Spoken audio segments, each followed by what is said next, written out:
Boom, hey internets, let's do it. We are talking about POD, product on demand.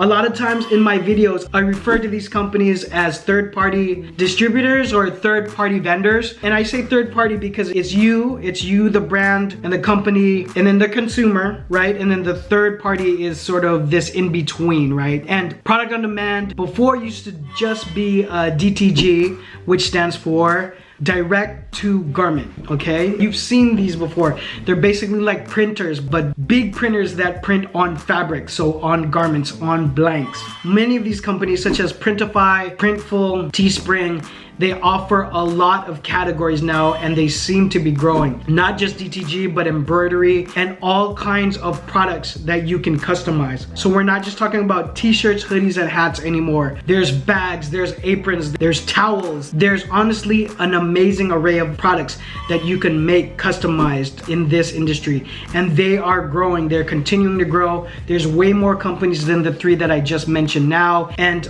all of them are gonna have learning curves.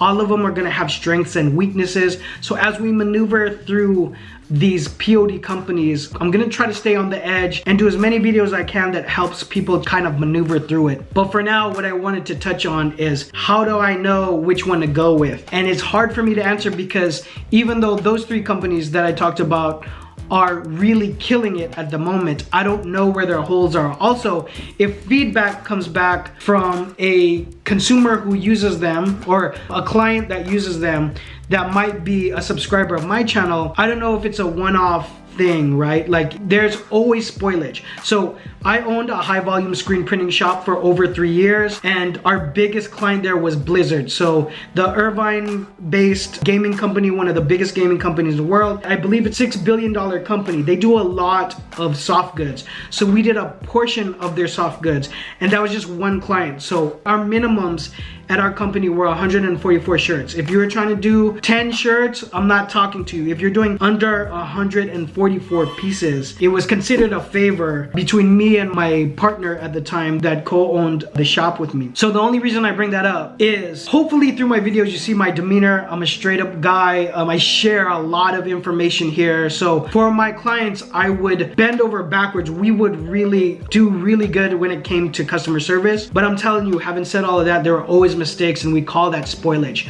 So we would put on our contracts up to 5% could be considered spoilage on a normal batch, right? So 5% of the garments you give to us to print can be ruined, and there's a multitude of things that can happen for it to be considered spoiled, like off registration, something that got burned because when it goes under the heating chamber to cure, there's a million ways a shirt could get ruined. So taking that experience and looking at one of these POD companies who are literally offering 100 different items that you can make, from cell phone cases to a beach towel, there's gotta be chinks in the armor for every single one of these companies. But it's big business and it is their business to help produce these items and ship these items. Now think about fulfillment.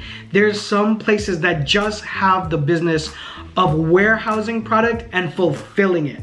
So that is two businesses in one. And really, if you ask me, it's like 1,000 businesses in one, because to be able to make all those products available is just such a daunting task. So if I were you, one way I would answer this is I would put together a listing or maybe an Excel sheet where you can try to list companies and chart them against each other to see where their strengths and weaknesses are. Obviously, price is gonna be one thing, availability is gonna be another thing.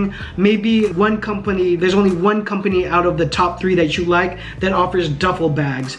And so there is no other competition in that category, but I would leave it open because all of these guys are gonna be competing with each other. So maybe one of the other companies will open up that category as well. So pricing is one thing, but once you open that spreadsheet, I would create another column or another row that just kind of rates your experience making it. Also, you wanna add a column where you make notes to see what happens after each test batch that you do with each company. So some of the areas of performance that I'd outline is price, of course, quality of product, speed of delivery, and client experience. I was gonna say customer experience, but I would say client experience. So your ability to get answers if there's any kind of questions or issues that you might have in one of your products, or where one of your customers has an issue with one of the products that they're fulfilling to them. Hope that made sense. In any case, There's a lot more than this, but I would start with something simple where you can just track pricing. Hope that helps. If you guys had any comments or questions, please drop them all down below. If you want to save yourself some time and resource, I created a template spreadsheet that includes vendors for both DTG or POD and traditional vendors. I also have a couple other solutions. So every situation is different, but this is a great starting off point for all of the aforementioned, and I already have it. So you can have it in your inbox or in your Google Drive in minutes. Check it out. I also have courses and a couple other solutions, including design templates, so you can save yourself hours of design by using one of the pre-made vectors that we already have. Just log on to clothingbrandacademy.com and you'll see all of the solutions there. Follow me on social media when you have a chance. I'll see you guys on the next one. Bye.